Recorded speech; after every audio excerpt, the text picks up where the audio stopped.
दोस्तों, अगर आपके पास न्यूक्लियर पावर नहीं है तो दुनिया में आपकी कोई इज्जत नहीं है। यानी कोई भी कंट्री आकर के घुस करके आपके देश के प्रथम नागरिक को, यानी आपके देश के राष्ट्रपति को आपके उनके घर से उठा करके ले जाकर के डिपोर्ट कर देगा, बंदी बनाकर रख देगा। मैं बात कर रहा हूँ वेनेजुएला के राष्ट्रपति मुदेरो की। मुदेरो को अमेरिकी सेना ने उनके घर में घुस करके उनको रात में उठाया, उनकी पत्नी सहित उनको अमेरिका डिपोर्ट किया, बंधक बना करके, दोनों हाथों में सटकड़ी लगा करके। किसी देश के राष्ट्रपति की इस तरीके से किसी देश में डिपोर्ट करना, ये बहुत ही गलत तरीका है, पहली चीज। लेकिन मैं बात ये क्यों कर रहा हूं, इसको मैं समझाता हूं। दोस्तों, मैं बात कर रहा हूं जब हमारे देश में न्यूक्लियर पावर की टेस्टिंग चल रही थी, हमारा देश न्यूक्लियर पावर नहीं बना था। उस समय हमारे देश के प्रधानमंत्री थे अटल बिहारी वाजपेयी जी। उस समय सदन में बातें चल रही थी, कांग्रेस विपक्ष में थी।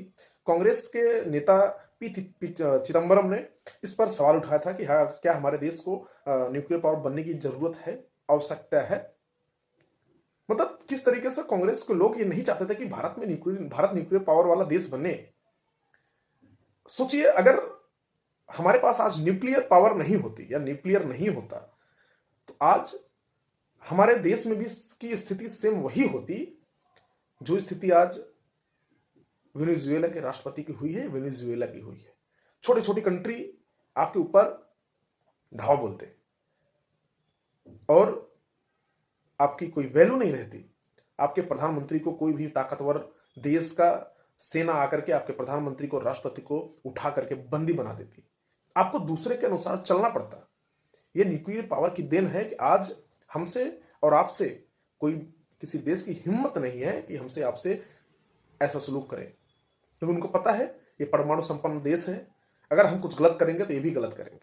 लेकिन दोस्तों, हमें अपने परमाणु शक्ति और बढ़ाने की जरूरत है, हमें अपनी न्यूक्लियर पावर और बढ़ाने की जरूरत है। 180 अभी हमारे पास न्यूक्लियर पावर है, इसको अभी और बढ़ाने की जरूरत है। कम से कम 1000 न्यूक्लियर पावर हमारे पास होना चाहिए।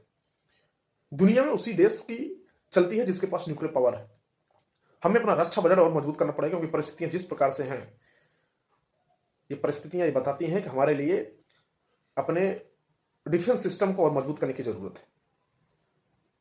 हमें अपने डिफेंस सिस्टम पर काम करने की जरूरत है, हमें एडवांस टेक्नोलॉजी की जरूरत है।